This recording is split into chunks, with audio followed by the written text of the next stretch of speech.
Salut, c'est Maël, on se retrouve ce mois-ci pour le thème l'évolution des points de vue par rapport à la société, déconstruction de nos pensées par rapport aux stéréotypes de genre et des privilèges acquis ou perdus et autres. Personnellement, je vais simplement faire les deux points déconstruction de nos pensées par rapport aux stéréotypes de genre et des privilèges acquis ou perdus, tout simplement. Donc ça va être en deux parties. Alors, je vais juste faire un petit rappel histoire de bien vous situer dans le temps.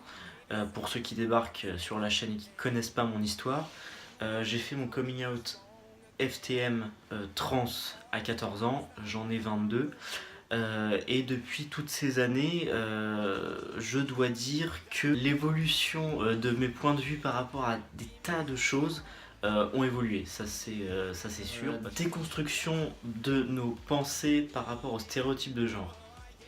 Alors ça c'est un truc qui me touche pas mal parce que quand j'ai fait mon coming out FTM à mes 14 ans, j'ai rencontré pas mal de FTM à cette époque-là, j'avais 14 ans, donc c'était 2009, ouais 2009, l'année 2009.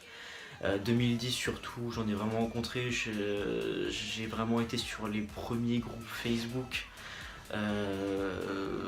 et Skyblog à l'époque où il y avait pas mal de FTM dessus. Et j'avais une vision, il y avait aussi les reportages télé tels que Tellement Vrai et d'autres du même style qui nous aidaient pas vraiment. Enfin bref, ça c'est un autre sujet.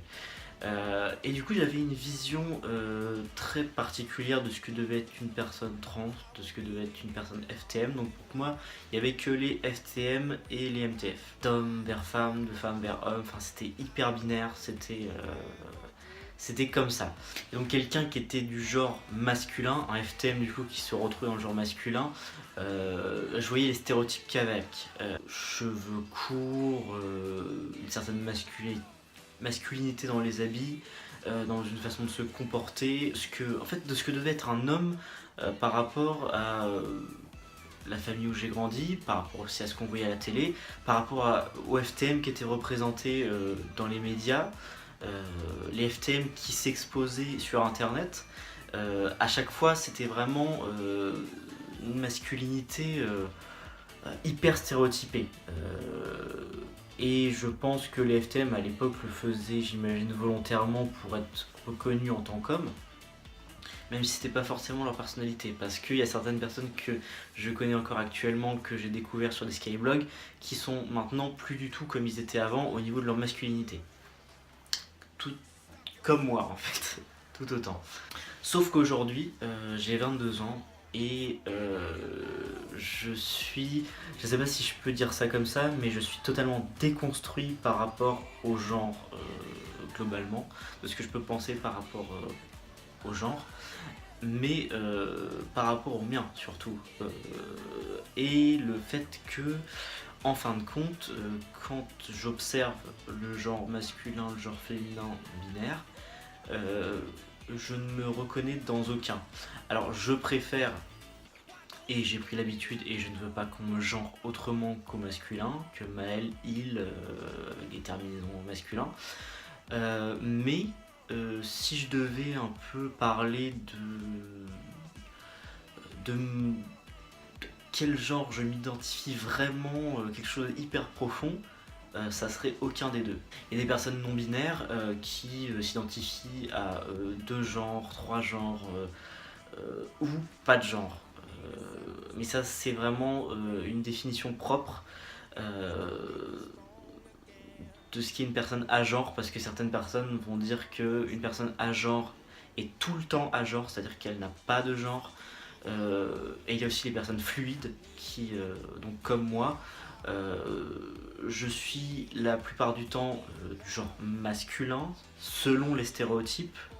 Il n'y a aucun mal en fait à être binaire, à être un homme et à correspondre aux stéréotypes, c'est pas du tout un problème. Là je parle simplement de moi et la plupart du temps je corresponds, je m'identifie au genre binaire masculin. Mais il y a quand même beaucoup de fois, ou alors même des jours entiers ou des semaines, où je n'en parle pas forcément, mais moi je ne m'identifie pas au genre masculin, ni au féminin d'ailleurs. Je pense que c'est d'ailleurs le genre féminin, vraiment je ne m'y suis jamais identifié. Et c'est pour ça que je me définis un peu comme fluide vers le genre à genre.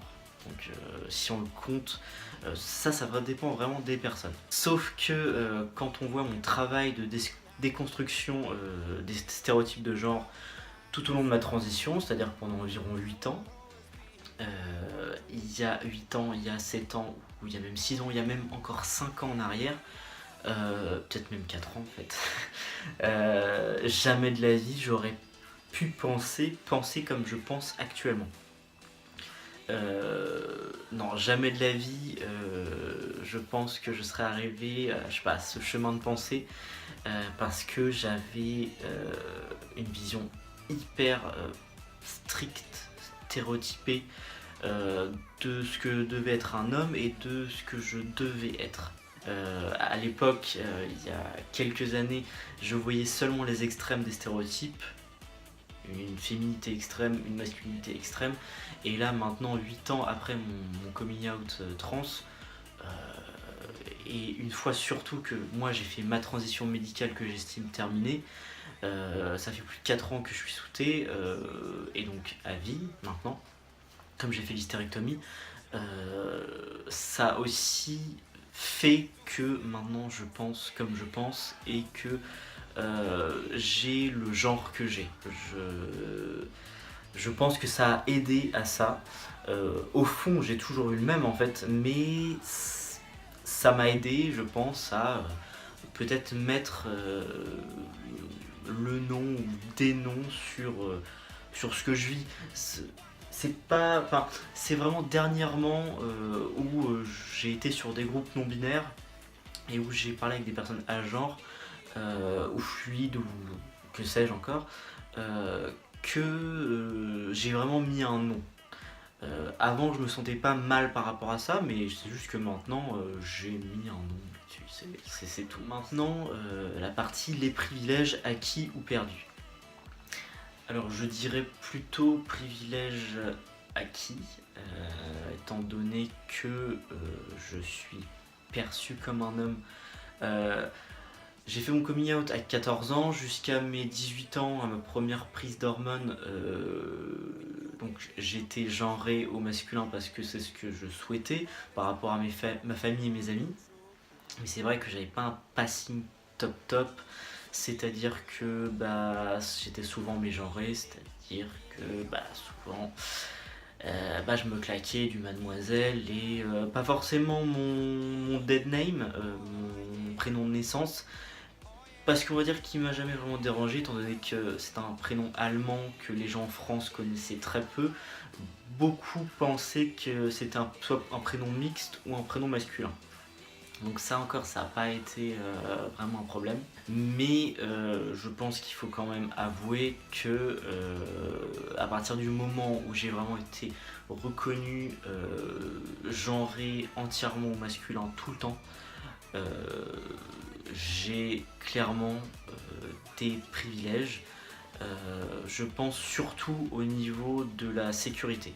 Je m'explique, c'est vrai qu'avant de prendre la testostérone, quand j'étais dans la rue, ou pas forcément dans la rue, qu'importe où, j'avais pas forcément vraiment peur, mais j'avais surtout peur d'avoir des remarques, des regards. Quand j'entrais dans les toilettes des hommes, peut-être avoir des remarques ou des regards. Alors que maintenant, je n'ai jamais de regard ou de remarques. Je vais où je veux, je fais ce que je veux, entre guillemets, grossièrement. Et ça, c'est un privilège, je pense, parce que je me sens en sécurité et je me sens tranquille sans qu'on vienne me mettre mal à l'aise. Je suis à l'aise et je suis vraiment bien quand je sors. Je n'ai vraiment pas plus cette peur. Là qui me vient à l'idée, j'ai aussi peut-être un privilège que j'ai perdu. J'ai remarqué ça il y a quelques mois, depuis quelques mois, ayant fait plusieurs fois l'expérience C'est le fait de, dans certaines circonstances, que certaines personnes, les femmes, se méfient de moi.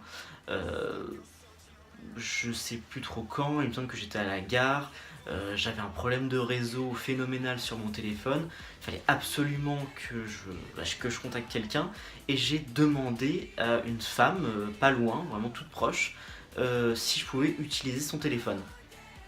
Je pensais pas que je pensais pas avoir de remarques, je pensais simplement que la personne, je sais pas, me dirait oui. J'avais vu que cette personne avait un téléphone. Ouais, tout simplement, je m'étais dit qu'elle me prêterait un peu et que je ferais mon appel. Enfin, je pensais au fait que si jamais elle me l'avait demandé, je lui aurais donné mon téléphone avec plaisir pour qu'elle passe son appel. Et en fait, elle m'a regardé longuement et elle m'a dit non, désolé, désolé, je peux pas. Mais vraiment, en me regardant de façon insistante, elle m'a scanné totalement. Et je sais pas, j'ai limite vu peut-être la peur dans ses yeux. Et j'avoue que j'ai pas compris, je l'ai vraiment mal pris. Après, je me suis regardé, j'ai réfléchi, je me suis dit, mais.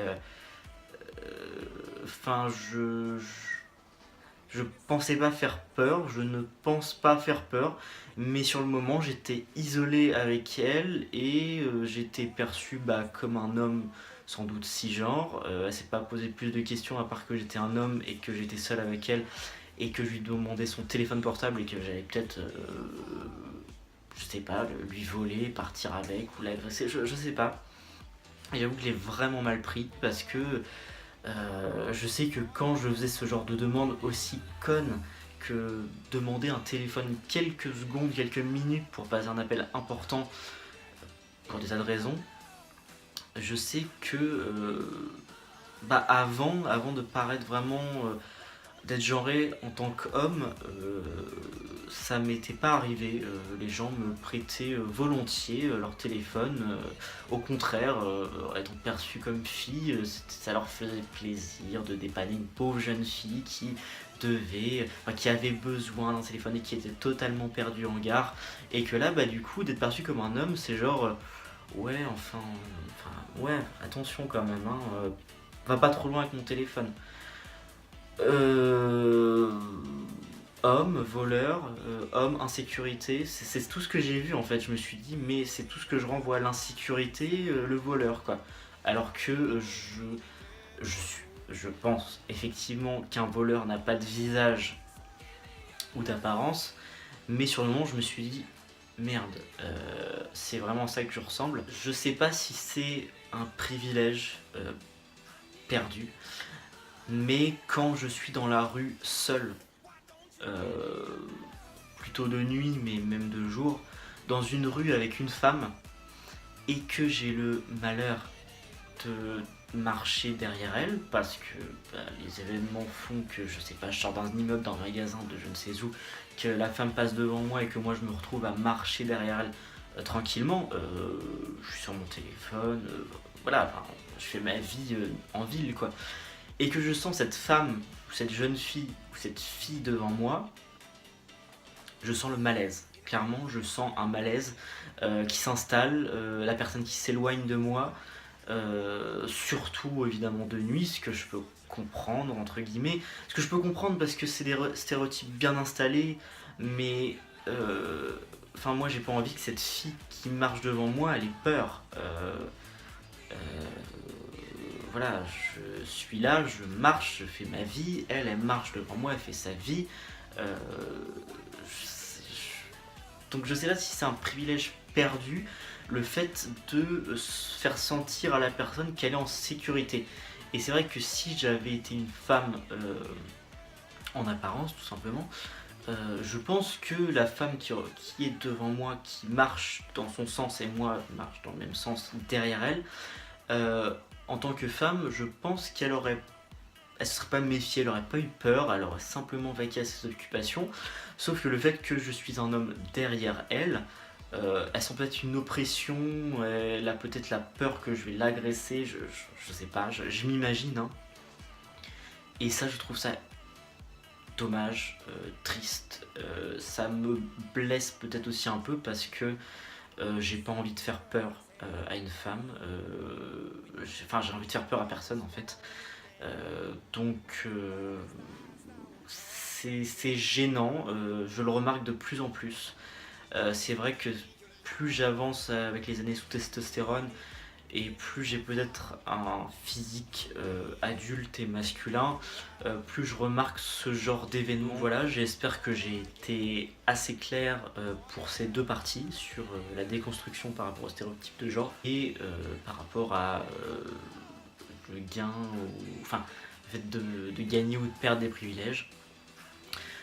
Donc j'espère que cette vidéo vous aura plu, n'hésitez pas évidemment à réagir en commentaire parce que j'imagine qu'il y a des tas d'anecdotes que j'ai oubliées parce que tout simplement je les ai pas vécues ou que je les ai oubliées.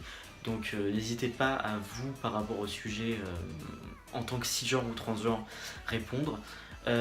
Aussi en décembre j'avais annoncé que je voulais faire une vidéo sur la sexualité mais comme les autres sur la chaîne ne voulaient pas me suivre parce que c'est pas forcément un sujet facile et du coup je m'étais retrouvé seul à vouloir le faire, donc je ne vais pas faire la vidéo sur la sexualité sur Transpérience mais sur ma chaîne principale je vais faire une série de vidéos en fait, ça sera une série parce qu'il y a tellement de choses à dire sur la sexualité et en tant que trans que va falloir que j'aborde ça en plusieurs épisodes sur différents sujets avec l'aide de témoignages de différentes personnes trans. Donc je ne ferai pas ce sujet en tout cas actuellement sur la chaîne mais sur ma chaîne principale. Donc au mois prochain et à la prochaine vidéo.